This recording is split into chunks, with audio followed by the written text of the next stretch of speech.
what would be the goal? What is the goal of a black barbershop? That's number one. Why do we have, quote, unquote, black barbershops?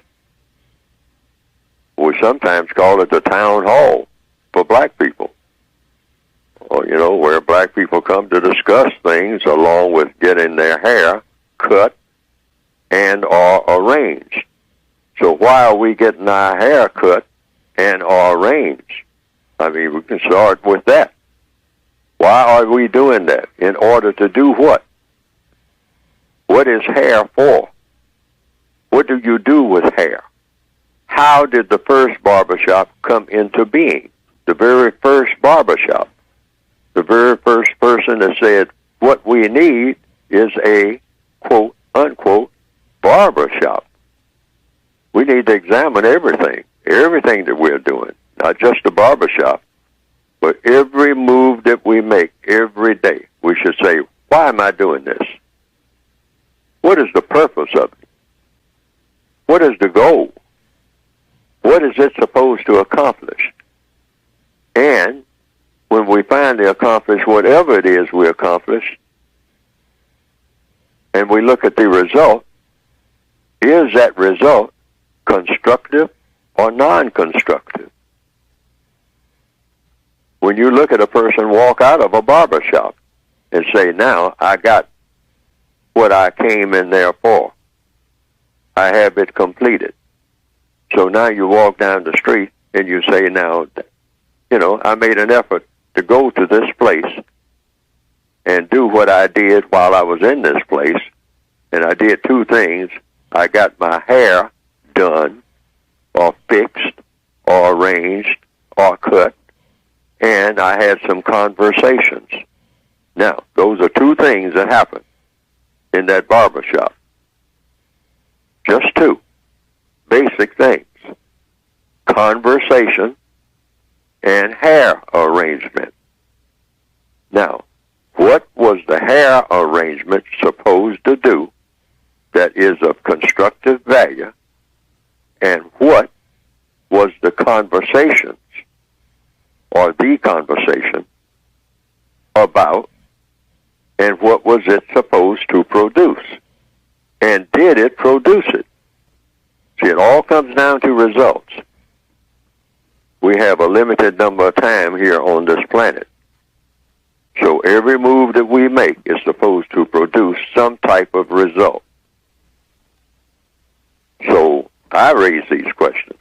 This question is being asked of me. What can we do in a barbershop? I say we talk about solving problems.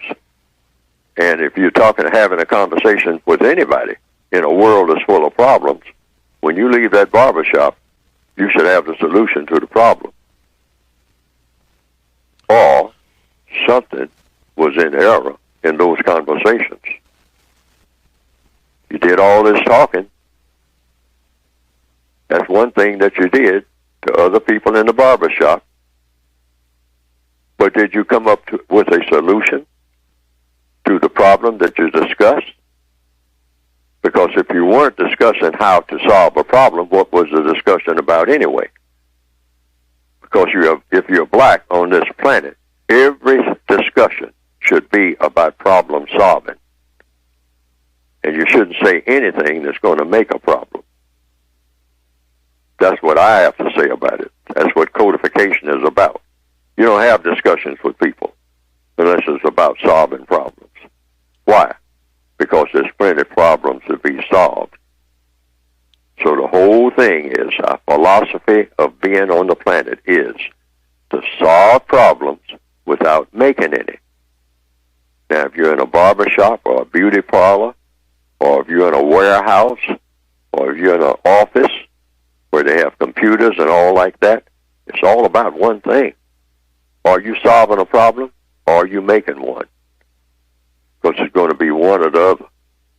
Every move that you're making, regardless of where you are, according to what? According to counter-racist science, according to logic, according to the laws of the universe. In a universe that's full of problems, and you have people who are in the middle of those problems. Those people who are in the middle of that universe of problems are supposed to be solving those problems. That's universal logic.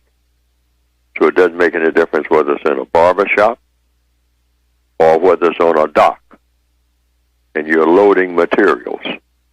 You ask yourself, these materials I'm loading up on this ship, are they going to solve a problem or make one? And so somebody says, hey, Mac, what's in those boxes we're loading up? They say, oh, these boxes are full of vodka. Well, does vodka solve problems? Or does vodka make problems? There's no such thing as in between. It either does or it doesn't. One or the other.